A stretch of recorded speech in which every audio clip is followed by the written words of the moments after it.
I'd been standing in the cramped hall of my apartment for a full 5 minutes, just watching the bulb flicker. Well, I'd been seeing that light glitch out for weeks now.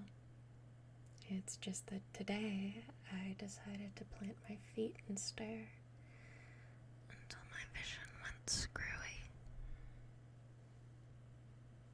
It was always that same pattern. On and off. On and off.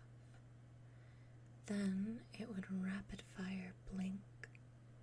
Then it would be on again for a few moments before starting the whole damn routine over again. I think that's what bugged me the most. The consistency. It's not like I hadn't tried to fix it. New bulbs, YouTube tutorials that I subsequently clicked out of halfway through another ad for earbuds or a podcast or whatever. I got the gist. Sticking a pointy end of tools into the mechanism itself, you do what you gotta do when you got a landlord that takes 3 to 4 business weeks to respond to any email. But nothing. No change. Not even in that weird little pattern that was like some kid's Nintendo died, and he decided to reach for the closest bit of technology, compulsively playing out the last cheat code he memorized for his newest game. Around minute 8, I decided I'd had enough. I pulled over the less wobbly dining chair that by now must have felt more at home in the middle of this hallway than at the mismatched table. Not bothering to flip the switch, I climbed up, taking a moment to find that position that rocked the least, and twisted that warm bulb right out of its socket.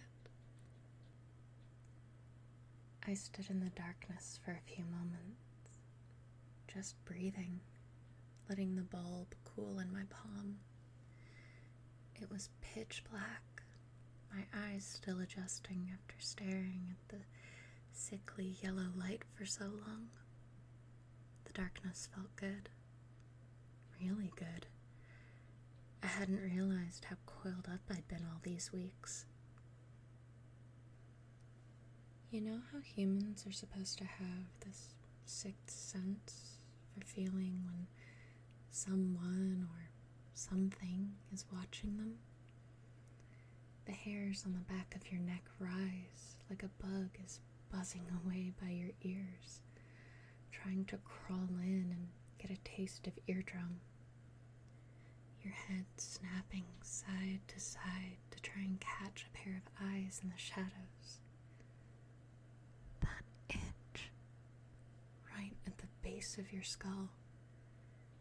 Sometimes it's hard to notice when it's happening. Maybe it becomes background noise after long enough, like noisy neighbors or traffic from the street below.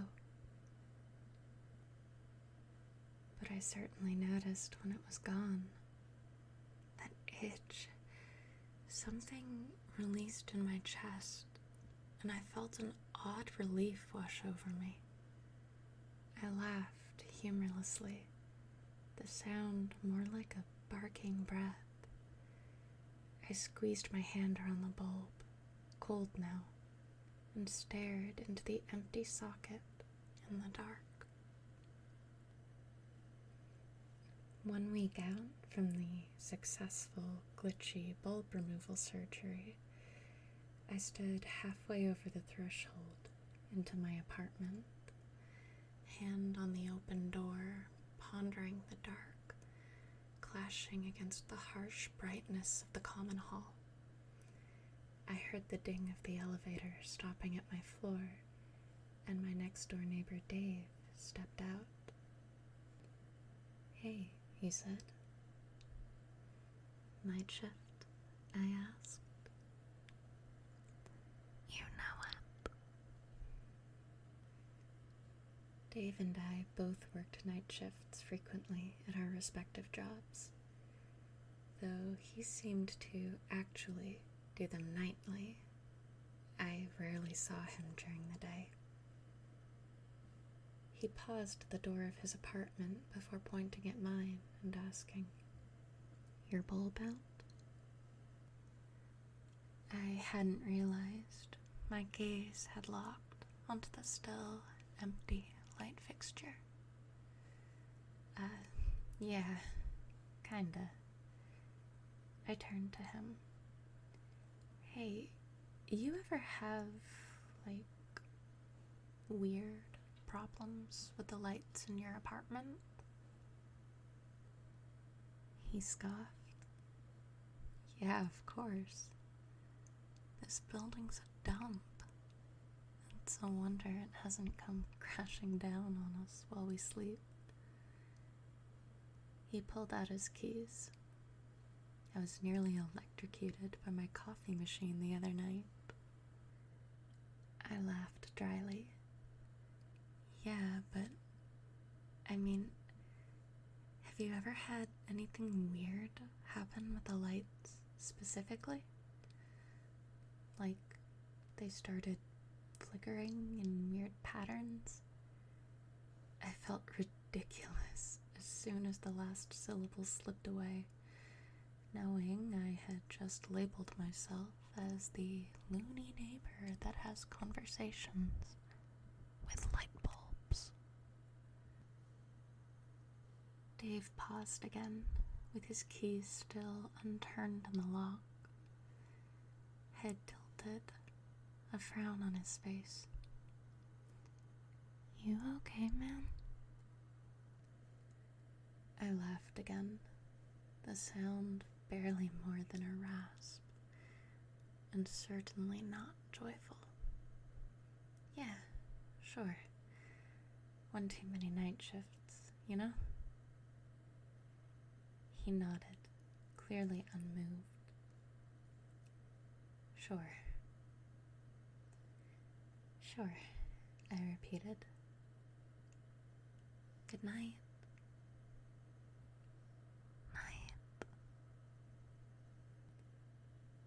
I was in my apartment with the door closed before he'd removed his keys.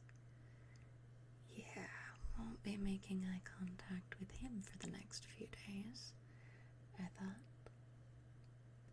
I looked over my meager collection of belongings, just vague shapes and shadowy outlines in the dark, all second-hand, thrifted, pulled free off street corners. The newest things I'd bought for myself in the last 6 months were the light bulbs. They were currently sitting in their half-open box on my kitchen counter, looking all shiny and new. The first few nights I'd come home from work, I instinctively reached out for the switch and was surprised when my hall was still dim. Confusion and annoyance fading away to sheepish embarrassment, and soon enough, relief. Yeah, it was a little creepy at first, coming home from the night shift to further darkness, but the stillness was preferable to that irritating light. That itch. I tossed the keys on the counter, right next to that fresh box of bulbs. I flicked on the light that hung over the sink, casting a weak yellow glow over a 5-foot radius into the kitchen, spotlighting my tower of unwashed dishes. I opened the fridge and took stock. Expired milk, old takeout, an amalgamation of rotten vegetables turning to green-gray sludge at the bottom of the drawer. Should probably take care of that, I thought, as I reached for my phone to order pizza. But something made me pause on the lock screen, thumb hovering over the home button. Hair raised, goosebumps, buzzing.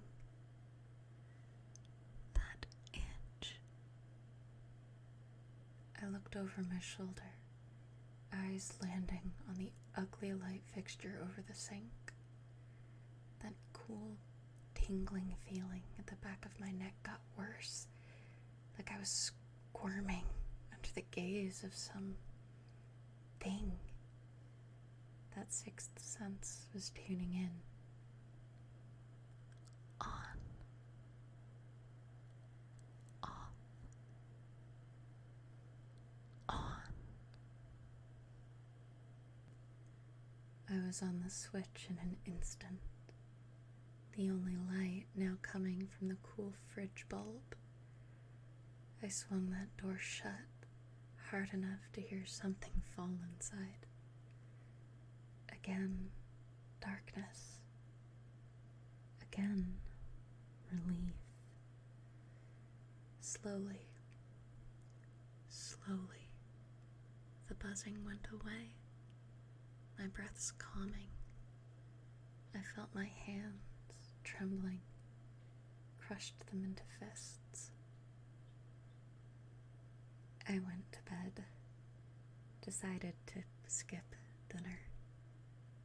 I should really clean out the fridge, I thought, as I fought with the covers, willing unconsciousness to take over, willing my brain to think of anything other than light bulbs and light switches. It was so innocuous. Just some faulty wiring. Probably a bad fix. A lazy job after the last tenant blew a fuse or something. The landlord deciding to put on his handyman hat that evening, unwilling to pay a professional. Something that left all the electronics in the apartment a little wonky. I could maybe accept all that. Maybe. If it weren't for the pattern, the consistency, the way my body reacted so viscerally, the buzz, the itch, it was all too much. But then again, I was probably just tired from work. Probably creeped myself out for no reason. Probably. Definitely. I drifted off and dreamt of darkness. The lighting in the bathroom was terrible. Made my skin all sallow and dull. It clashed horribly with the bright, violent red of my bloodshot eyes.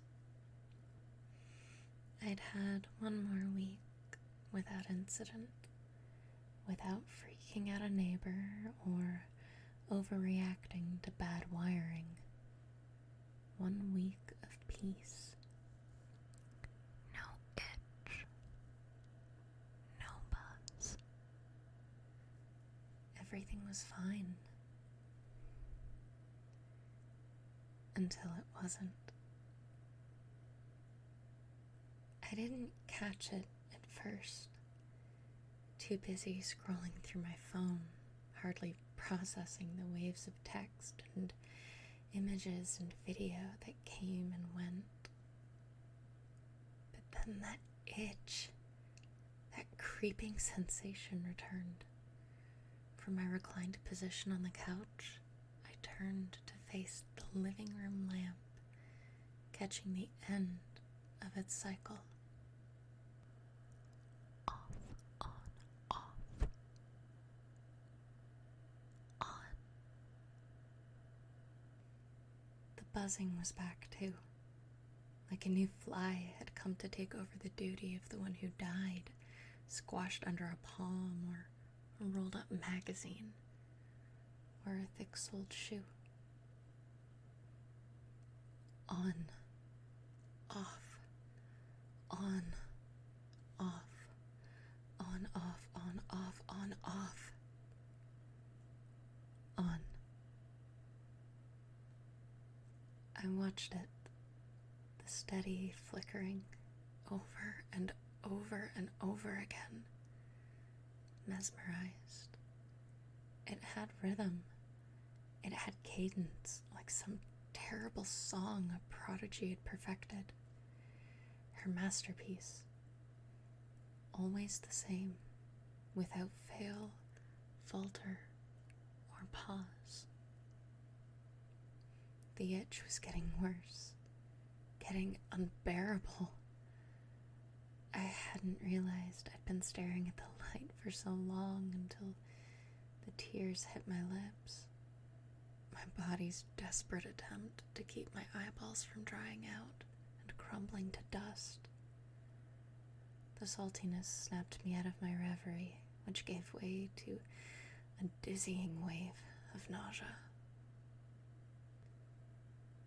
I granted it the courtesy of watching one last full round of its performance before tearing the plug from the wall and shoving the entire lamp into the back of the closet.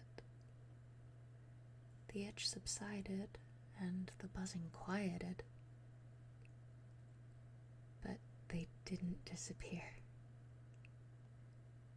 Now, in the bathroom mirror, I looked back at my face, my eyes still bloodshot from staring, unblinking for an uncounted number of minutes. I took slow, deep breaths, unable to move, letting that sudden nausea abate. You're being stupid, I thought. It's just some buggy lights. You gotta lay off the slashers, man, I said to mirror me, not quite believing myself. My eyes were starting to return to normal. My heart rate was coming down. On. Off. On. Off. On, off, on, off, on, off. On. Slowly. Achingly. I dragged my eyes to the light fixture above the mirror, white-knuckling the edge of the sink. My breathing was coming in fast and shallow as I saw that same pattern play out on the two working bulbs. On. Off. On. Off. On, off, on, off, on, off. On. My palm crashed against the switch, my eyes never leaving the fixture. I watched the filament cool from white hot to a glowing orange, to nothing, leaving me in total darkness again. I retched, diving for the toilet. I don't know if I made it. I didn't turn the lights back on. I kept the lights off most of the time in my apartment now. I stopped shaving. It's really easy to nick yourself in the dark. It wasn't so bad, actually. I would slip into bed after work, pretending that stumbling through shadows and crashing against furniture was perfectly normal. I'm saving on the electric bill. And not a security measure. Because that's what it felt like now. Like I was playing hide and seek with the boogeyman. My blanket pulled up over my eyes to keep the monsters at bay. During the day, the windows lit up my tiny apartment well enough, and if I really needed to, I could use my phone flashlight to avoid cracking my shins against sharp corners. It's fine, really. At least it was contained to my apartment. I could live like this until I found a new place. No way in hell I was staying here a minute longer than I needed to. 'Cause it's a dump. I was gonna leave anyway. And everything's totally fine. I promise. No worries. Not a problem. I am A-okay. The buzzing, the itch, were almost completely gone, too. Almost. They hadn't gone away completely after that night in the bathroom. Another reason leaving was a good idea. I flinched hard at a sudden buzzing inside my pocket, realizing after it was my phone. When my hand stopped shaking long enough for me to pull it out, I read the text that started with the words, "Ready for game night?" Right, game night. I'd agreed to it weeks ago. Yeah, I could do game night. Be good to get out of this apartment, see my friends. How long has it been since we hung out anyway? Totally. For sure. I sent back a short text confirming that I'd be there soon. I grabbed my jacket and left the apartment, the door slamming hard on my way out. The cold walk home confirmed what I'd already known for weeks deep down, what I'd probably known all along. Game night was going well. Until it wasn't. Until that itch started scratching at the back of my skull. Until I was locked into a private staring contest between myself and a kitschy lamp. The lamp blinked first. On, off, on, off, on, off, on, off, on, off, on. And you guessed it. No one noticed anything. No one bat an eye at this clear mockery being thrown my way.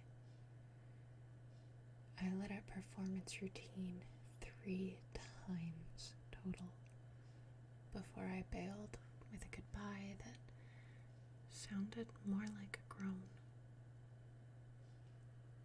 I knew it for sure now. Only I could see the lights turning on and off. Catch this pattern. Only I could feel the itch, hear the buzz, sense the gaze of some unseeable monster. I was trapped in my own personal sensory nightmare. Only I noticed it happened to the street lamps, headlights, restaurant signs. I caught it every single time a light began to dance to its own tune, deciding on a whim to illuminate or abandon its post. On, off, on, off, on, off, on, off, on, off, on. Only I would look up, or twitch, or stuff down a scream. Only me.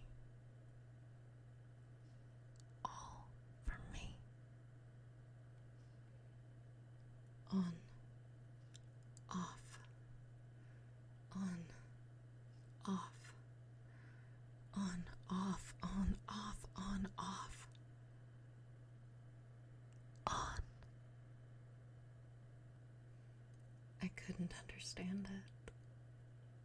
I was a decent man. Not a perfect man, sure, but who is? What did I do to deserve this? What great sin had I committed to be uniquely selected for this trial of torture? Like I was special, like I was important, or maybe just the opposite, because I'm so utterly average, forgettable.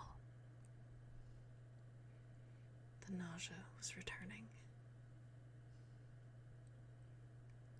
Dozens of lights flashed in sync, a perfect dance of macabre ballerinas, spinning and twirling until you get dizzy from watching.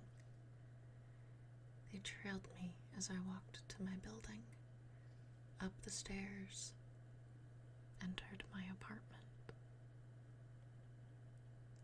On, off, on, off, on, off, on, off, on, off, on. I sat alone in a semicircle of shattered light bulbs in the quiet darkness of my apartment. I'd taken every single one out as soon as I got home, even the new ones that had still been sitting on my kitchen counter. I unplugged everything too. Those LEDs and every electronic device had started dancing, playing out my torture in miniature. With every bulb I twisted loose and smashed against the floor, with every plug pulled and every light that died, the buzzing grew quieter and quieter. The sensation of something boring into the back of my neck lifted little by little. Good. This was good. The fridge was starting to leak something foul-smelling.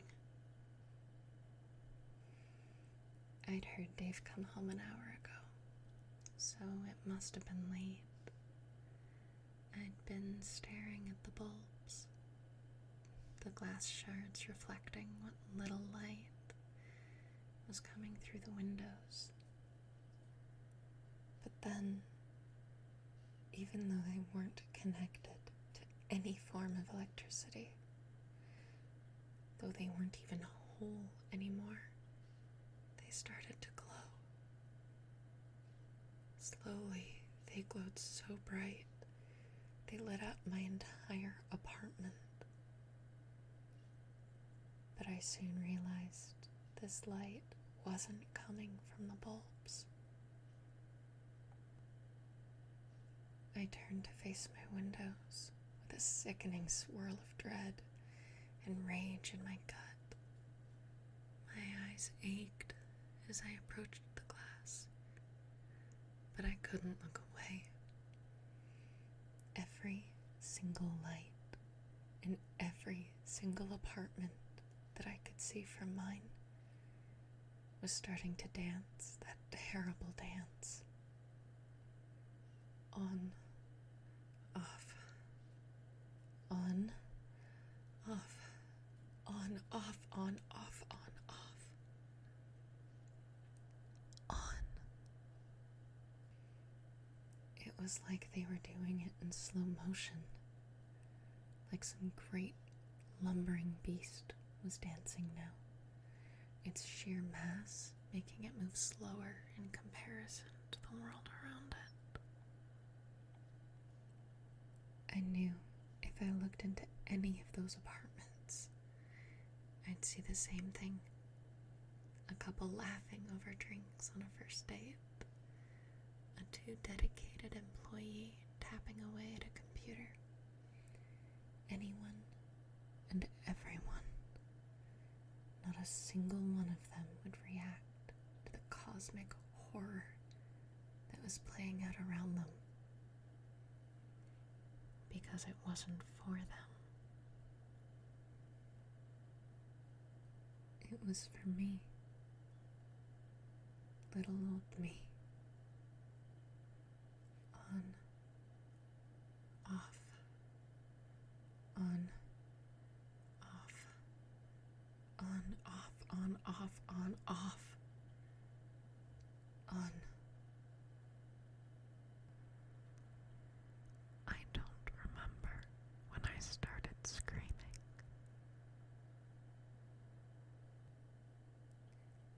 Dave didn't remember me screaming at all. I ran into him in the hall the next day on my way back from a supply run. I had run out of duct tape and garbage bags. He greeted me, showing no indication he'd heard me breaking glass and howling certainly unneighborly things. No sign of annoyance, which he would be more than due. You all right? You catch a cold or something? He'd asked. I suppose he was referencing the rawness of my voice, given how I'd shredded it the night before. Yeah. Or something, I rasped. I'd started laughing as I turned away from Dave. Kept laughing as I entered my home and triple sealed the garbage bags covering my windows. Kept on as I double layered the tape lining my apartment door. No light was getting in here. No siree. This is some quality duct tape. Satisfaction guaranteed. Dave had only reaffirmed my certainty that I'd been singled out, isolated in this special hell, custom made, bespoke, personalized for yours truly. You know that sixth sense that humans are supposed to have that tells us when we're being watched? That warns us to be wary of the shadows that creep in the corner of our eyes? I think those scientists got it backwards. In the dark, in true, all-consuming darkness, we may not be able to see, but whatever's out to get us can't either.